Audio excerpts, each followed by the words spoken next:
Hello, everybody. Thank you so much for joining us today on this episode of the CP Table. My name is Christina. I'm one of the pastors here at Centerpoint Church, and today I am so thrilled to have my guest, Jim Harris, with us today. Thank you so much for coming. My pleasure. Thanks for asking me. Oh my gosh, I've been excited about this for a couple of weeks. Is it okay if I boast about you for a little while and tell our viewers a little bit about? Well, yes, absolutely, okay, but good. Not too much. Well, okay, I'll keep it short and sweet. So I met Jim a couple of years ago. Well, I just maybe at the beginning of this year, end of last year. Yes. When he started to become a part of our Centerpoint Church community, and fell in love with him instantly. We are very similar in our ability to express ourselves, and one day we're going to do community theater together. But in the past, just a little bit about him. He's married to his beautiful bride, Shelly. They've been married for how long? 38 years. 38 years. I remembered. Oh my gosh. That's great because they were married in Las Vegas in 1982. That was the year that I was born. Mm-hmm. And Shelly instantly became a stepmama to Jim's 3-year-old daughter, Molly. So amazing. Yep. And together then they had a son, Matthew, a few years later. During the first 3 decades of their marriage, Jim held various management roles in the shopping center and commercial real estate industry. The family moved several times. That's not something I have in common, but they've been residents of Texas, Sacramento, Las Vegas, San Diego, and then other Riverside counties, and now reside here. You know what? Tell us. Actually, if we count up all those 38 years, we probably moved like 27 times. Lord have mercy. Sometimes it was in the same city, but packing and moving, it was about 27 times. Yeah, that's grace to do that. And so I'm wondering if that was a part of Shelly's career, the moves? Actually, my career moving us around in the shopping center mall business. So. Gotcha. But her career evolved from being a marketing director for shopping centers for almost 30 years as a self-employed executive recruiter, which allowed her to work from home, and then for you to be able to move for your locations. They've been active in their church for the past 25 years. It's amazing. Jim has held numerous leadership roles as an elder at Chapman and also a and what was this? An active in men's ministry? You were active in men's. Yes. Women's. Men's ministry I as a pastor for 4 years. Love it. Started in small groups and men's ministry, women's ministry, senior ministry. Love it. And it changed my life. It was just wonderful. So good. And then you love to partner to teach premarital classes with your wife, which is awesome too. For 10 years we did for 2 churches. Yeah. And then they developed an amazing destinations ministry, right? For baby boomers, empty nesters. We did because, sometimes when the kids are in church and then they go away to college. Sometimes they're empty nesters and they go, okay, well, what's here at the church for me? I'm an empty nester. Right. I don't want to go to the senior ministry yet. Right. And we thought, wow, this is a need here to get all the empty nesters connected. And so it was great. So good. Busy as Jesus, right?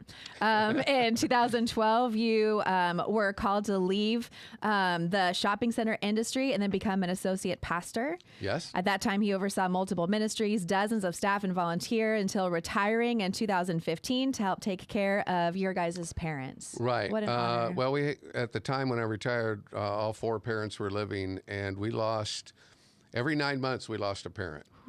The great thing about that is that both my mom and dad asked me to officiate. Wow. Which that's tough. Yeah. And my father-in-law asked me to ahead of time, would you officiate my memorial when that time comes? And so that was just so moving, and it was a difficult time. Yeah. Every 9 months. Yeah. That's difficult to put it lightly, for sure. And so now you serve as a lay pastor. You still do memorials, you do lots of weddings, and then you serve here. You're a greeter, and you're on our pastoral care team. Love it. So fun. If any of you have come on our campus at the 9 o'clock service, you will often see him, and you can see him smiling even with the mask on. His eyes are just glowing. I'll be here at 9 o'clock. There it is, this weekend. Sunday. I love it.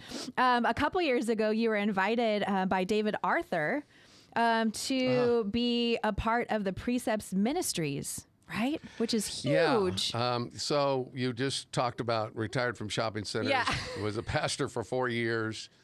Step back, take care of parents. And it was 2 years after that. A friend of mine's on the board of directors for Precept Ministries International. He called and said, Jim, are you sitting down? I said, yeah, I'm sitting down. What's up? He goes, Precepts is going through a lot of changes, and they need an executive director. And David Arthur is a talented writer and preacher and speaker, not necessarily gifted in the administration. Right. You come out of executive corporate world. You've been a pastor. You've been small groups. That's what Precept Ministries is. Wow. It's Bible studies. He said, will you get on the phone with him, with Kay Arthur and David Arthur? Yeah, okay. And so I did, an hour and a half. I got off the phone and I said, Shelley, I think they want me to come out. Wow. I turned to Shelley and she's bawling. Wow. She goes, Jim, this is God stretching you one more time in leadership. Wow. I said, this is an international ministry. They're in 170 countries and 70 different languages. I'm not equipped. I felt like Moses. Right. And she goes, she hugged me, she's sobbing, and she goes, you need to go. Wow. I'm going to get choked up. So You're good. being called to do this. And so I did 7 months, found a great person to hire for executive director. And they asked me to serve on their board. And today I still serve on their board of directors. It's amazing. So I kind of stretched that out. It's so amazing. I love it. And so today we're actually going to talk a lot about family and leadership. But before we dive in, will you tell us about your family? Yes, I will tell. I don't know how the picture's coming up, but I'll tell you if you're seeing the picture. That's my wife and me, Shelley, next to me. I'm in the white shirt smiling like that. Hi, everybody. Really, you know what I was doing? I was holding in my stomach because I really was. I'm serious. I was holding in my stomach. That's why I look funny. You can't tell. Then there's Shelley, and then there's Adelie, who's holding Harper. Addison standing up. They're 5 and 3 years old now. That's Matthew, my son, global sales manager for Method Wheels. Hope I can say that. Wow. Adelie is an entrepreneur. Wow. And then next to that, I think it's Frankie, who's 11. She is awesome. Zeke is awesome. And then Zach is a captain in the fire department. Wow. And that's Molly, our daughter. I love it. I love it. And terrific family. I mean, what can I tell you? You can see the pride on your and face. they all live here. I mean, they all live here within 10 minutes of each other. That's amazing. And you know what's great about that is that I talk to our friends all the time. And they say, oh, yeah, I get to see my grandchildren, once a year. Right, right. We're blessed. Yeah. I mean, that's all I can tell you is we're blessed. They're right here. So good. And we get to babysit all the time. Yeah, which is a blessing for them too. We love grandmas and grandpas. Yeah. Okay, so you spent the majority of your life in a position of leadership. When did you start to feel competent as a leader? You know, I've been thinking about leadership, and I hope that I never really got to be confident. Yeah. Because I always wanted to stay humble. If I get to be confident, I'm going to go, hey, get over there and clean that up. Right. I'm not that kind of leader. Yeah. God has always stretched me through my 35 years in the corporate world, in ministry. Can I give you 2 examples? Please, absolutely. First example has nothing to do with work, but I was ministering and I got called to, we were in Vegas. I got called to be on a 17-count murder trial. It's called the T.J. Weber trial. 18-page of documents to fill out, and I went through the jury process. They even asked me the question. I told them I was a man of faith, and I think it was the defense attorney that said, I want that guy on my jury. Wow. Anyway, to make a long story short, it was a 3-week trial, high profile. During that 3 weeks and having deliberation, and people got to know what I believed in. Right. Because I talk about God. I don't hold back. And they selected me as their foreman. Okay. And to make a long story short, we went through the 17 counts. Then we had all the media. 4 TV stations there, and they said, Jim, we really didn't want to talk to the media, but we want you to talk for us. Go ahead. We can talk to the media. Wow. So I did do that. The greatest thing is I got to witness to two of the jurors afterwards. on. Gosh, I get choked up. It's so good. I got to witness to two of the jurors afterwards, Yeah. and then we got an email from one that said, we were so thrilled that we had a godly man Wow. as our jury foreman. Right. God stretched me in a role that I've never done before. And you don't so- prep for that. No, you don't prep for No. it. And that's why I mean that I hope I never am overconfident. He's always stretching me. The other thing was Precept Ministries. Yeah. I just talked, whoops, excuse me. I just talked through that. But Yeah. like I said, when I got off the phone interviewing with Kay Arthur and David Arthur, and Shelley was crying and said I had to go, I said, Shelley, I feel like Moses. Yeah. I've never done that. But she said, no. You've done so many other things, Right. and you go be their cheerleader because they're down. Right. And right. so I did. I love it. Right. I love that she was able to show you from a different perspective too. You know, what maybe you couldn't see because you were focusing on your I incompetence. was going like this. Yeah. I was going, no, what are you doing, God? Where are you taking me this time? I'm not equipped. Right.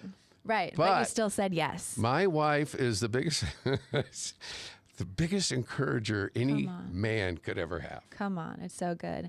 And true leadership really does start in the home. It's something you Yeah. cultivate, something you develop, something that you need to be intentional to actually practice. Yeah. But let me take it. Can I take it a step further? It doesn't really have to do with being confident. There's hundreds of books on leadership. Right. My leadership was simple. It's about people. And if you think of Philippians 2:3, do nothing out of selfish ambition or Come vain on. conceit, but consider others Above yourself. better than yourselves. Yeah. Yeah. That stuck with me early on. Let me just tell you a couple things that made me successful no matter what I was doing, whether I was a general manager of a mall or I was vice president of 12 malls and traveling around the country.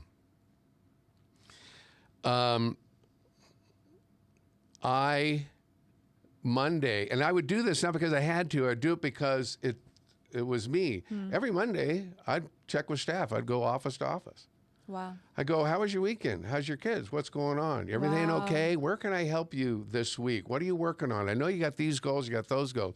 What can I do? Yeah. I'd go to the next office. I wouldn't go to my office and close my door and check my 200 emails. Right. No. My staff's the one that's going to make it happen. I want to make sure they're up. I was the up and ready to go. I was their cheerleader. Come on. And that's the role that I played. That's the role I played when I went to Precept. Everybody's kind of going around and going, yeah, where do we go from here? We lost 2 executive directors. Right. So I had to, but I guess, I don't want to say this any other way, but it came natural for me because I love people. Yeah. I care for people. So that was one. And if you think about it, another one that was big, 70% of your waking hours you spend in your office or your work, right? Wow. Absolutely. Maybe more Yeah. if you're working 60 hours a week. Yeah. I want to make sure that those 70% of your life is fulfilled, is Yes. you're happy, I'm checking on you, you feel worthwhile, you're respected, you're empowered, I'm just there to help them. Yeah. And paint your office any color you want, put flags in it. It doesn't matter to me. You're going to be here 70% of your waking hours. Wow. So I thought I did that early on. So That's amazing. I just wanted to share that with That's you. good. That's good. Even though you're a lover of people, sometimes it takes a process or a sense of maturity to actually put people above yourself. And there's no place that's more tested than in the family, right? The people that you're spending the majority of your waking life with, Yeah. for sure. And so Yeah. let's shift a little bit and just talk about family, because I really believe that it's the most important area that we can talk about. And it's the most important area that we can actually seek the Lord in, wisdom for our family. And so did you come from a strong or a moral family? Very strong moral family. And maybe some of the people listening that are out there, I wasn't one that was brought up in church. And but I went to church a couple of times Yeah. with my mom. My dad was military, Navy, pilot, Vietnam. I didn't see him but once a year for 8 years. But when I recommitted my life to Christ 25, 28 years ago. I accepted Christ in high school, but forgot all about him for 25 years. Yeah. I didn't walk the walk, talk the talk. I didn't have the relationship. I had nothing. Yeah. So I recommitted 25 years ago. Because I wasn't brought up in the church, the best thing that I can say, if I'm looking at this camera or this camera, but the best thing I can say to the audience, men, get in a small group. Men, understand your wife's love language. Let me tell you another quick story, can I?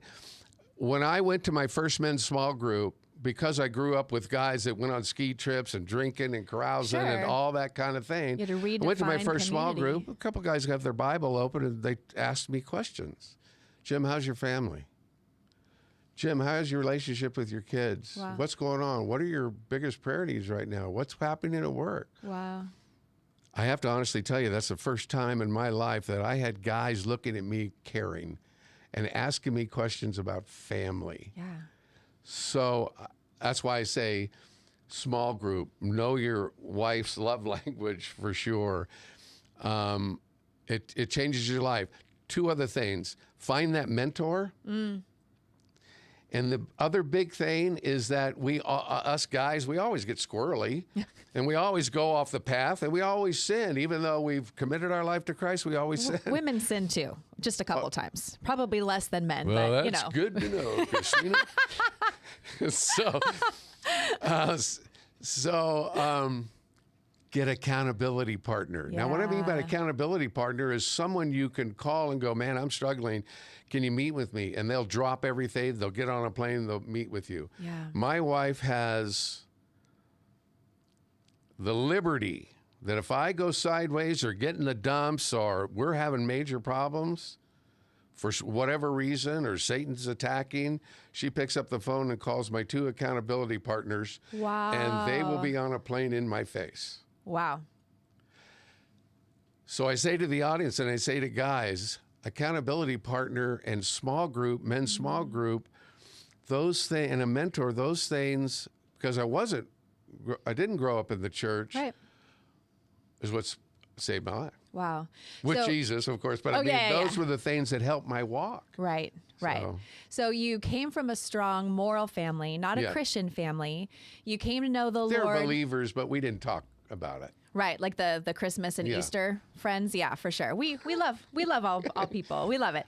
But there is that journey then of transformation, and so you had some strong values when you were young. You came to honor and know the Lord a little bit in your later years, but I'm sure in the midst of that, you uncovered a lot of myths about the role of fathers, right, or the role of family, or how family works.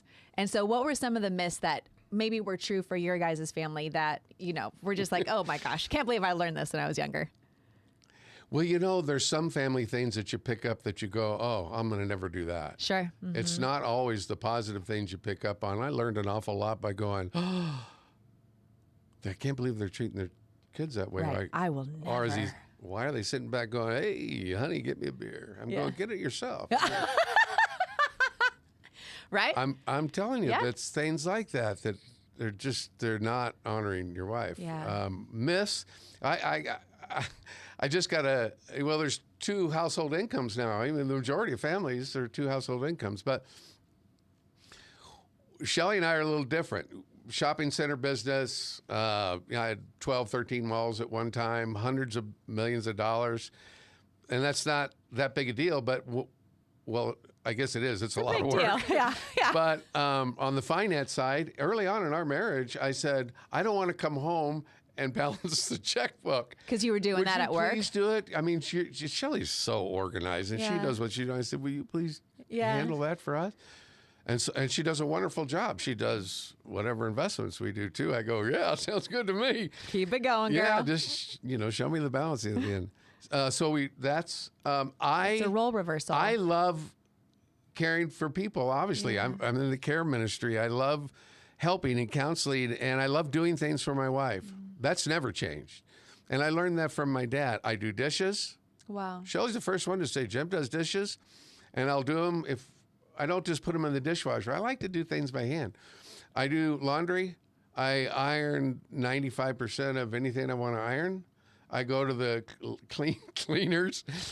And I love grocery shopping. Unreal. And maybe that's just to get out of the house, but no, I'm kind of a...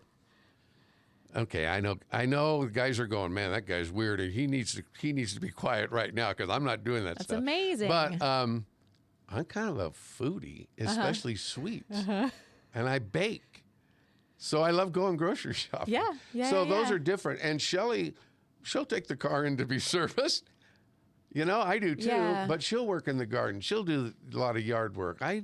We're role reversals. Right. Whatever works for the family, whatever works for the husband and wife. Don't pigeonhole yourself into what I'm supposed to do or what my dad did. Don't go there. That would be a recommendation. I think that's great. And it's important because sometimes we have to reimagine what it is to do life that's authentic for our own families.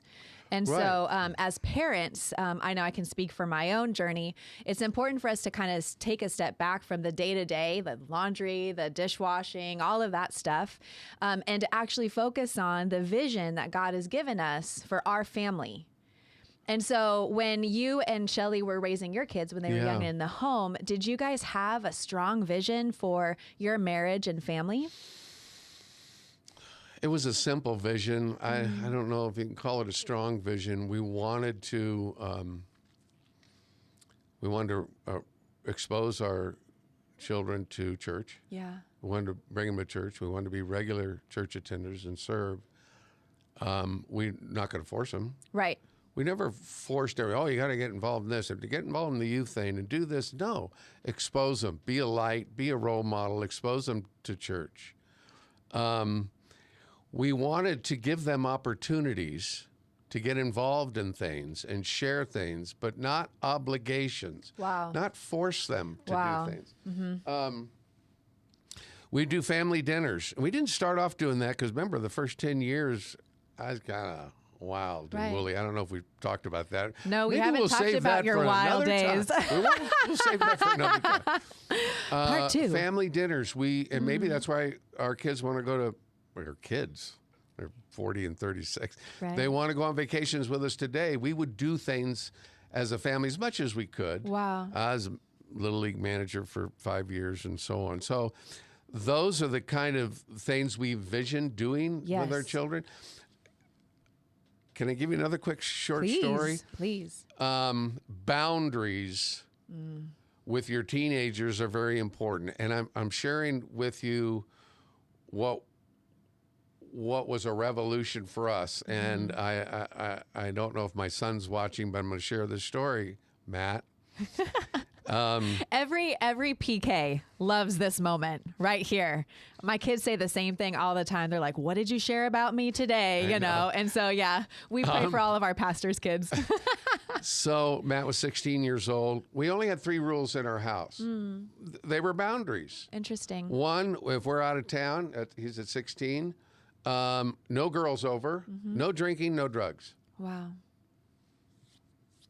Everything's going to be fine. We don't have a million rules. We just have the simple ones that keep them out of trouble. That's amazing. Well, it was the second time or the third time the rules were broken. We came back in town and alcohol and he said, yeah, I had a girl over.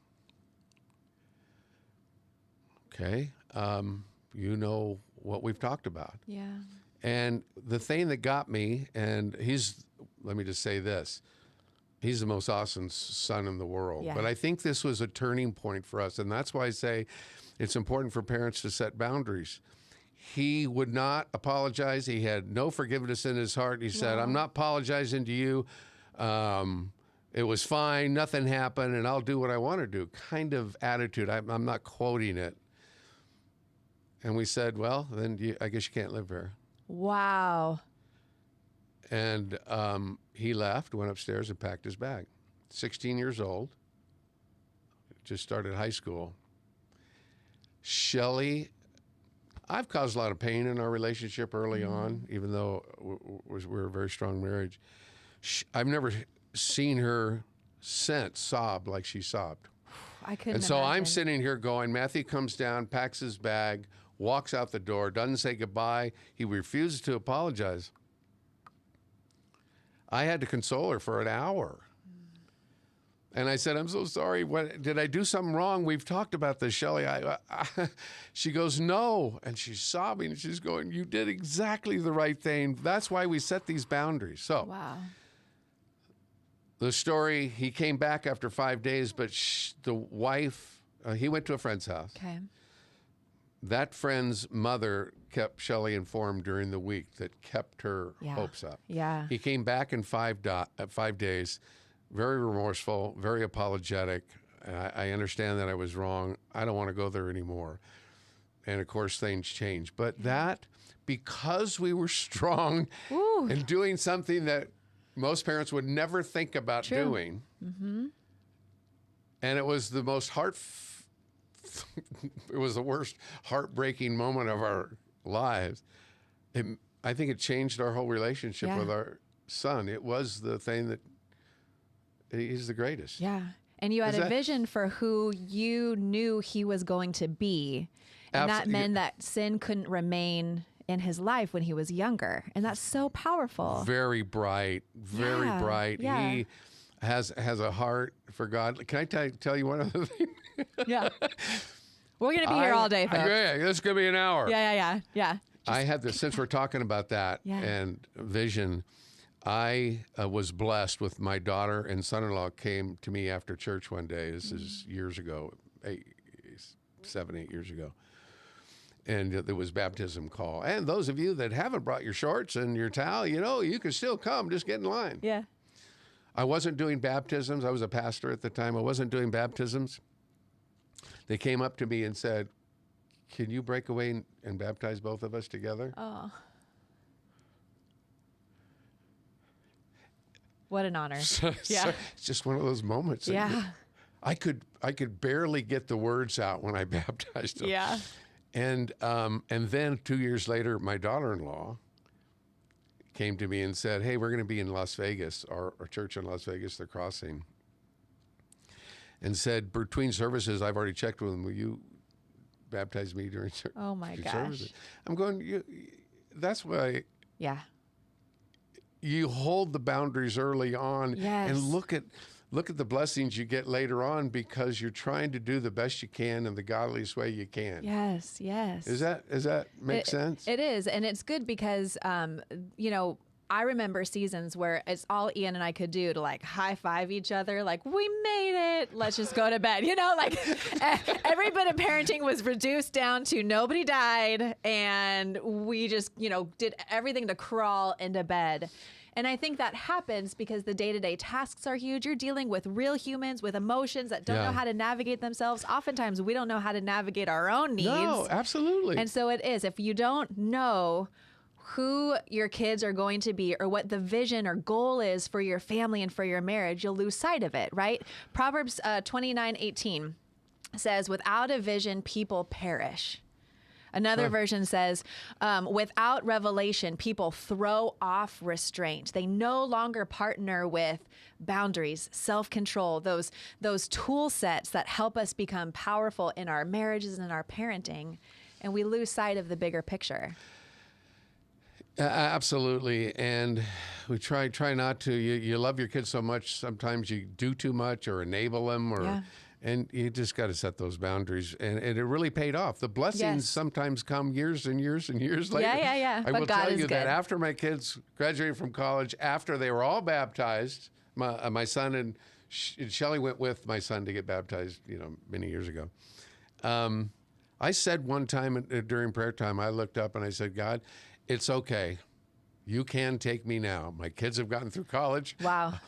And they're both believers and they're both followers of you.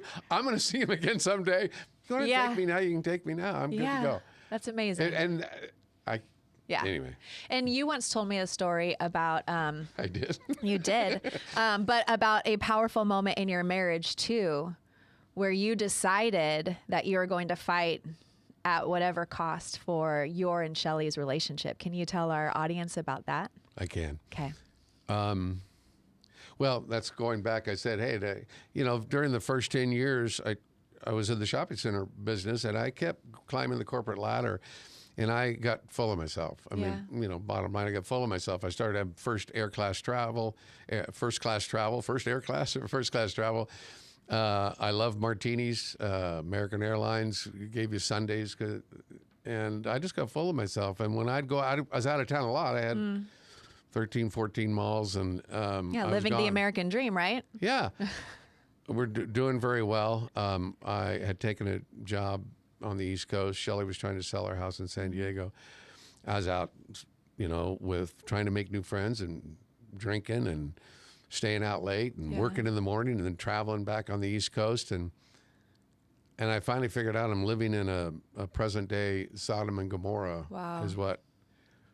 And I was telling Shelley about all the kind of immoral things that are going on, and and the people asked me, the owner of the shopping center company said, "Hey, I understand you're at the bar all the time. Why don't you bartend on your days off?" And I told her about that, and she called me and said, "You know what? I'm not moving to Ohio. Wow. I'm not coming. I don't want that lifestyle." And wow. I just want to let you know I'm not coming.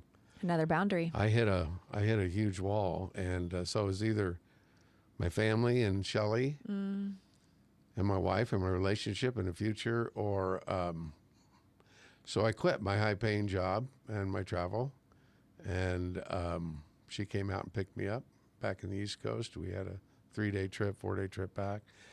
But let me tell you this: it took 2 years of reconciliation, because I was a wild man. I was married, living a single life with 2 children, and thank God got a hold of me and filled me with the Holy Spirit and said, "You are on the wrong path, young man, and I got other plans for you." Yeah. How do I go from that to being a pastor 25 years later? But sometimes you have to make that big decision and say, "I'm leaving. This is what's important. I'm going to follow Jesus." Yeah. And Jesus saved my life. Yeah. But the 2 years reconciliation, it's just, let me tell you something else. When I came back and recommitted my life to Christ, the pastor I met said, "Jim, start with John and read through Jude. And in your margins, write, who is this Jesus?" I recommend this to all the guys listening. "And what are my biggest prayer requests?" Write it in the margin of the Bible. Write it in the margins after I read a chapter a day.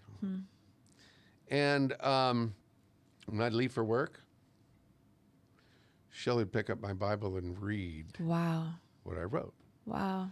And that was, for her, the hope she had that God really was changing me, that I'm not going to be a wild single guy married.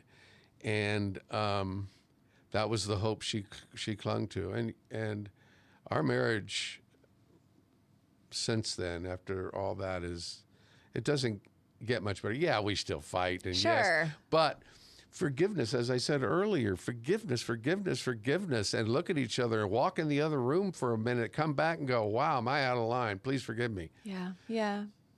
It's hard to do because you want to be right. Right. But as a leader, you're showing that you're first leading yourself in the home, Good right? point. Yeah, absolutely. And so you have this memorial stone in your house. Oh, is there a picture? We do. Yeah. Is there a picture? Yeah. You know, I think I shared this with you earlier, but this picture is of a character with a knapsack. And it says, "Your life," and the other road, it's crossing a road, no longer an option.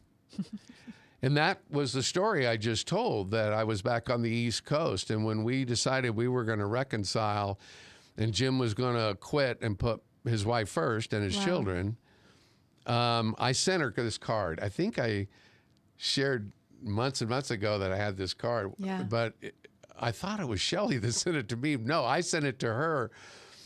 And she loved it so much, and that was my commitment. Come on. This is my new life. Yeah. God, I get choked up again. This is my new life, and this direction is no longer an option. Wow. And if you don't have that mindset and then dig into Scripture and building your relationship with Christ, you don't have a chance. Right. The world will suck you up so quick, and all its temptations. Yeah, It'll take you on a absolutely. different journey. We have that framed, Christina, Yeah. in its big picture in our bedroom. Every day I have to pass by it. Yeah. And if we have tough times, I Yeah. go, Jim, Yeah. 28 years ago, you recommitted. It reminds me of Habakkuk 2:2, where it says, write the vision and make it plain. So when you're on the run, you won't Absolutely. forget it, right? And so even just posting that in the house, the declaration that you are not turning back. Right. So powerful. It keeps the main thing the main thing. I love it. And there's been times that Shelley will go, do you need to go look at the Oh my gosh. do you need to go look at the picture on She's the wall? the best. She's coming in here next time. I want to She's- hear, yeah, oh, all of her no, stories no. too. Yeah. All right. So if you could turn back time, I know we need to wrap up, but if you could turn back time and talk to your newly married self, what would you tell him? Well, put God first. Yeah. Yeah. Put your wife right there. Yeah. Don't be selfish. Pray together. That was hard for me as I'm growing as a Christian. Shelley, I'm so happy you said that. It's hard It's for hard. a lot of people, men and women. And Shelley, so, you want to pray with me? Yeah. I'd pray at dinner and lunch, and even I learned to pray out at restaurants, Yeah. which was bothersome in my first walk. yeah.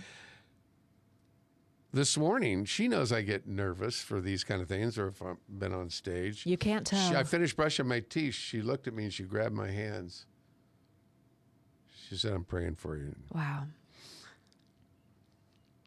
She always chokes me up. But anyway, prayer. We talk to each other no matter how busy I was, on the road, at work, doesn't matter. I make time to call my wife 2 or 3 times or text her during the day. Doesn't matter how busy I am. And that would be a recommendation to Yeah. all the guys out Yeah. there, that you're never too busy to call your wife, find out how her day's going. Yeah. Make time to relax when you get home. Make time to talk about each other's day. Reconnect when you come home. Yeah. Very important. Yeah. Sometimes we're too spent as guys when we come home and go, oh, I'm just going to have a beer. I'm not really not hungry. I don't have time for you. I don't even know how your day was. Right. Well, you can't go there. Right. And so that would be my advice. I'd be telling myself, don't do that. Right. Right. You don't take that cap off. Share everything. And then I've only said it 3 or 4 times. In your relationship, Shelley said something to me yesterday. She goes, I said something like, if I had to do it over, she said, well, what I would say is buckle up. Because you go through so many highs and lows, and Yeah. you're angry and mean and frustrated and so on. Right. Well, and I'm it gonna goes go back to I'm the gonna go myth, back to right? it. It's It like, goes it's back to so the myth. simple. But it's forgiveness. I don't Yeah. know why it's such a big deal with me. God, Christ gave his life for us. He forgives us. Yeah. And that's how we got through Yes. some of the worst times in our marriage, is being able to forgive each other. Yeah. And that's why it's so very important and number one with me. Yeah. Yeah. Well, I'm so grateful that you were with us today. I want to do a quick robin round. And so I want you to just say the I don't know first what that thing. is. I know. The first thing that pops into your head, I'm going to ask you just like 4 quick questions as we wrap up. Shelley's okay? really good at this stuff. Are you okay? You're fine. You're fine. Okay. All right. Current favorite binge-worthy TV show? Current favorite, binge-worthy. Madam Secretary. Nice. Very good. On Netflix. Check it out. Last time you were brave and vulnerable? Last time I was brave and vulnerable. Oh, man. I don't know if I have an answer for that. I try to be brave and vulnerable all the time. Give me another one. Even right now, right? Well, that's retelling true. your story. I haven't told everybody my whole story, but I guess today, Absolutely. is being a little brave and vulnerable. Will you please, everybody that goes to Centerpoint, will you still say hi to me Oh my as gosh, a greeter? of course. Please go, hey, Jim, that was really good, far as you know.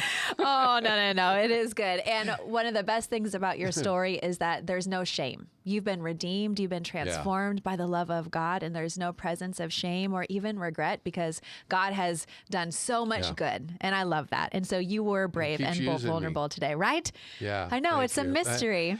I didn't think of that, but yeah, you're absolutely right. Yeah. Okay. Food that makes you dance when you eat it. Oh my gosh, big sweet tooth that makes me dance is white cake, white icing that I bake. Oh. My scotchies that I've shared with Centerpoint teams and stuff, and my peanut butter cookies make me dance. But really, the big thing at the top of the list, fried ice cream. Woo! I love it. That's awesome. That makes me dance. And favorite thing about Christmas? Giving. I have a hard time receiving. But I've learned early on that it's important to be a gracious receiver. You know, for those people like us that like to just give, and go, oh, no, you don't need to pray for me. Oh, no, you don't need to do that for me. You need to be a gracious receiver because if you don't, you're robbing the blessing of them giving. So good. And so I love to give. Yeah. I'm the first person up still today at my age. Oh, I love it. Christmas morning. I still shake presents and I want to open this one first. I love it. The biggest kid sitting by the Christmas tree. What's that? You're the biggest kid sitting by the Christmas tree. Yeah, I know. I have that in common too. All right, well, we're wrapping up. Thank you so much for those of you who joined us. I do want to say one thing real quick that at Centerpoint Church, we're going to do just like a quick little family boot camp in December, from December 3rd through December 17th. It's 3 Thursday nights from 6:30 to 8:30 that we will be meeting and just talking about some of these, you know, like taking this conversation a little bit more farther. We're going to dive into some like kingdom principles for parenting. We want to help come alongside the families that are really struggling right now, especially with COVID, all the transitions, all the uncertainty, the things that are going on in the house that maybe we don't feel like we have tools for, and just help partner with parents and marriages to help equip for the time that it is right now with our kids. Awesome and so needed. Good. So the website, or you can sign up for this on our website, mycenterpoint.tv. Again, it's December 3rd through December 17th. It's just a free 3-week class to help equip our families as we just kind of go into the holiday season. And so, we want to be a resource to you. And thank you, Jim, so much for sharing your story and your time. And I look forward to part B, absolutely, if we get to do it again one day. Okay. It'll be good. All right, guys, bless you. Have a fabulous day today.